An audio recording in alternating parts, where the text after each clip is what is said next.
केरल में सोना तस्करी मामले की मुलजिम स्वप्ना सुरेश के सीएम पिनाराई विजयन से रिश्ते को लेकर अपोजिशन जमातों का हंगामा जारी है।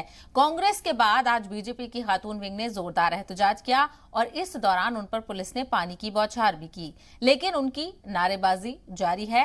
हंगामा बढ़ता देख पुलिस ने एहतजाजियों की हिरासत में ले लिया है और बता दें कि स्वप्ना सुरेश और सीएम पिनाराई विजयन और उनके परिवार पर कैश लेने का इल्जाम लगाए जाने के बाद अपोजिशन जमातें इस्तीफे की मांग कर रही हैं। इस मामले को लेकर कांग्रेस कारकुनान जगह जगह एहतजाज करके सीएम पिनाराई विजयन पर इस्तीफा देने के लिए दबाव बना रहे हैं।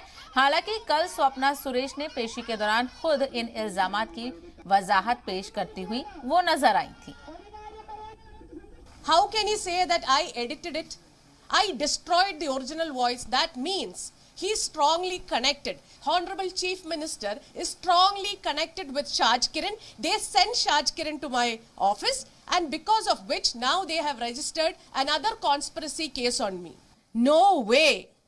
Right from day one till today, I am saying the same thing, that my involvement, the degree of my involvement is also admitted in my 164 and in all the statements before all the investigating agencies. I am not looking forward for any freedom from the court or freedom from my involvement is admitted.